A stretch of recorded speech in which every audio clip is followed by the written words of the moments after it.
Bab 4 mengenai malaikat. Seseorang mengatakan bahwa peranan malaikat sama seperti peranan Roh Kudus. Tetapi tidak satu catatan pun dalam 66 kitab Alkitab dikatakan bahwa malaikat adalah Roh Kudus atau peranan malaikat seperti Roh Kudus. Rasul Paulus telah menulis, Ibrani pasal 1 ayat 14. Bukankah mereka semua adalah roh-roh yang melayani, yang diutus untuk melayani mereka yang harus memperoleh keselamatan? Di dalam Alkitab, malaikat dicatat sebagai bentuk jamak, sedangkan Roh Kudus sebagai bentuk tunggal. 1 Korintus pasal 12 ayat 13.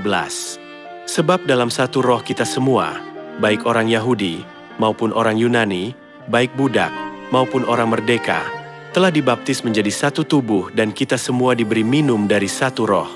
Demikianlah, malaikat-malaikat ada banyak dan Roh Kudus hanya ada satu. Dan malaikat-malaikat dapat dicampakkan ke dalam neraka bila mereka berbuat dosa dan menentang kehendak Tuhan. Orang-orang yang diselamatkan dapat menghakimi malaikat-malaikat. Ada beberapa catatan mengenai malaikat-malaikat akan dihakimi, tetapi tidak ada catatan mengenai Roh Kudus akan dihakimi.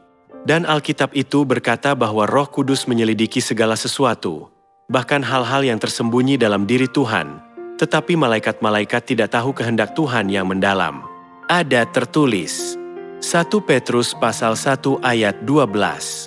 Tetapi melayani kamu dengan segala sesuatu yang telah diberitakan sekarang kepada kamu dengan perantaraan mereka, yang oleh Roh Kudus, yang diutus dari sorga, menyampaikan berita Injil kepada kamu, yaitu hal-hal yang ingin diketahui oleh malaikat-malaikat. Karena ada tertulis bahwa malaikat-malaikat ingin mengetahui Injil yang diberitakan oleh Roh Kudus. Jelasnya bahwa ada perbedaan besar di antara malaikat dan Roh Kudus.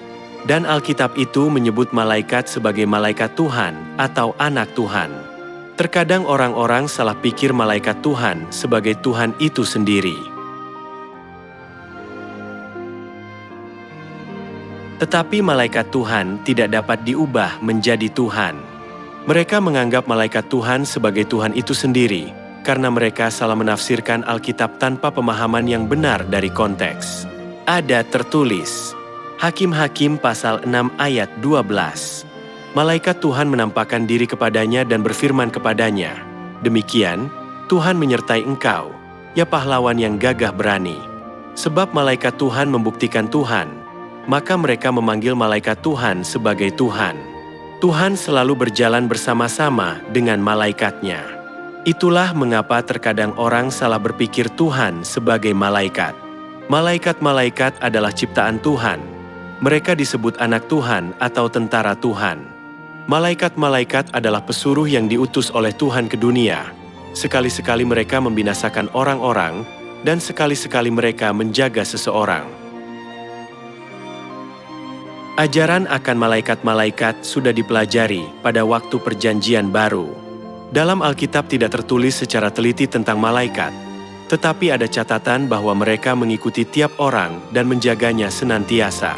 Ada tertulis, Ibrani pasal 1 ayat 14. Bukankah mereka semua adalah roh-roh yang melayani, yang diutus untuk melayani mereka yang harus memperoleh keselamatan? Dan Yesus juga telah berkata, Matius pasal 18 ayat 10 hingga 11. Ingatlah, jangan menganggap rendah seorang dari anak-anak kecil ini. Karena aku berkata kepadamu, ada malaikat mereka di sorga yang selalu memandang wajah Bapakku yang di sorga. Ketika Petrus dipenjarakan, seorang malaikat melepaskan dia pada malam Paskah. Berita itu telah disampaikan kepada rasul-rasul yang berdoa di ruangan atas Markus. Lalu mereka kaget dan berkata, itulah malaikatnya.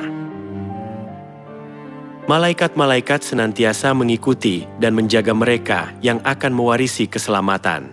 Ketika mereka berbuat baik, mereka memuji mereka di hadapan Tuhan dan malaikat-malaikat lain. Tetapi ketika mereka berbuat jahat, mereka melaporkannya kepada Tuhan sambil khawatir. Malaikat-malaikat dapat datang dan pergi ke tahta Tuhan dengan mudah, membawa doa atau laporan tentang kita, dan terkadang mereka membawa kabar keselamatan kepada kita. Oleh karena itu, malaikat-malaikat berhubungan dekat dengan manusia.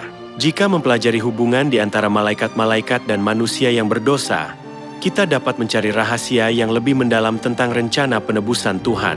Malaikat-malaikat tidak kelihatan di mata manusia, tetapi di mata Tuhan mereka memiliki suatu bentuk yang tepat, dan mereka tidak dapat menyembunyikan diri di mana saja dalam dunia rohani, bahkan satu detik pun.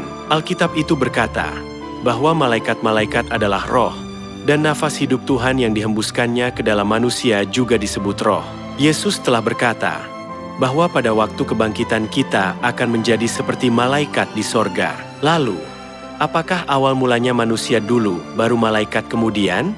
Atau apakah malaikat sudah ada terlebih dulu dan menjadi manusia karena berbuat dosa dan kembali ke tanah air mereka, yaitu sorga sebagai malaikat melalui kasih karunia Kristus?